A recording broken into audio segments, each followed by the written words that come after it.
ஒரு குக்கரில் 1/4 கிலோ கடலைப்பருப்பு எடுத்து அதை நல்லா 5 விசில் வச்சு வேக வச்சு இந்த மாதிரி கடைஞ்சி எடுத்துப்போம். அதை வந்து நல்லா கடைஞ்சி நைஸாக எடுத்துக்கணும். அதுக்கப்புறம் ஒரு 3 ஸ்பூன் குழம்பு மிளகாத்தூள் ஆட் பண்ணிக்கலாம்.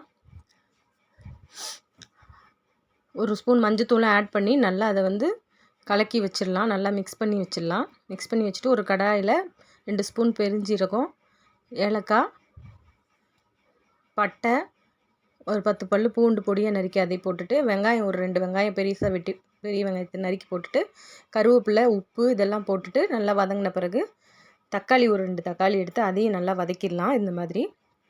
அப்புறம் ஒரு 3 உருளைக்கிழங்கு எடுத்து இந்த சைஸில் வெட்டி அதில் போட்டுடலாம். அதை போட்டு நல்லா கிண்டி விட்டுடலாம். கிண்டி விட்டால் ஒரு அரை வேக்காடு வெந்துடும். இந்த மாதிரி வெந்த பிறகு நம்ம கரைச்சி வச்சுருக்க அந்த கடலைப்பருப்பு மிக்ஸ் எடுத்து இப்படி ஆட் பண்ணிக்கலாம். இதோட ஆட் பண்ணிவிட்டு கொஞ்சம் உப்பும் சேர்த்துக்கலாம். குழம்புக்கு தேவையான உப்பு போட்டுக்கலாம். மூடி வச்சு சிம்மில் வச்சு கொதிக்க விடணும். அது நல்லா கொதித்து வந்த பிறகு ஒரு அரை தேங்காவை எடுத்து அது நல்லா நைஸாக அரைச்சி, பெருஞ்சீரகம் போட்டு அரைக்கணும் தேங்காயில், அதையும் இதோட ஆட் பண்ணிக்கலாம். ஆட் பண்ணி நல்லா கிண்டி விட்டுடலாம்.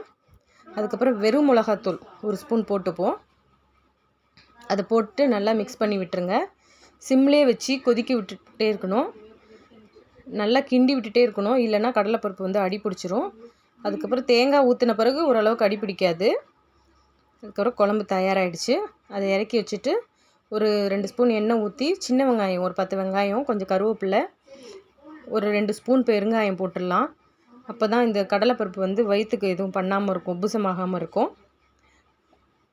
தாளித்து அதில் கொட்டிடலாம். கொட்டினா குழம்பு தயார். குருமா, கடலைப்பருப்பு குருமா.